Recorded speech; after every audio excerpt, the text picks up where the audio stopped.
4 mapep tal-assedju l-kbir inaqdu flimkien għall-ewwel darba f'wirja imprezzabbli fil-Mużew Nazzjonali tal-Arkeoloġija fil-Belt Valletta. Mifruxa waħda ħdejn l-oħra jagħtu l-opportunità li wieħed jilmah id-differenzi bejniethom, differenzi li juru l-andament tal-aħħar ġimgħat tal-assedju l-kbir.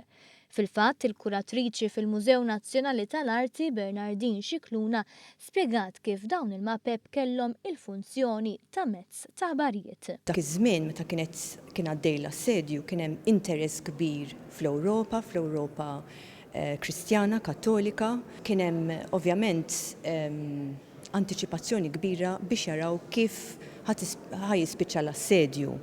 Allura dawn il-mapep tal-assedju kienu mfittxijin għax permezz tagħhom l-awtoritajiet kattoliċi ta' dawk iż-żminijiet kienu jkunu jafu f'liema direzzjoni kien sejjer l-assedju.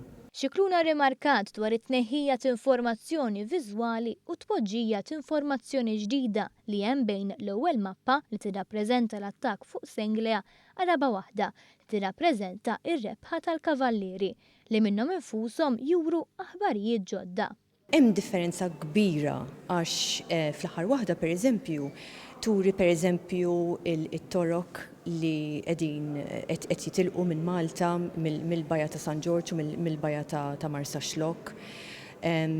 Pereżempju fil-mapep l-oħra fejn għandek ħafna truppi fejn qed juru fejn kienu lokati it-torok.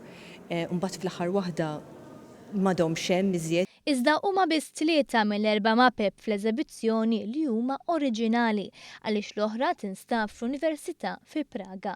Fil-fatt il-kuratriċi stqarret li waħda mir-raġunijiet wara din il-wirja hija biex l-4 mapep oriġinali jingħaqdu.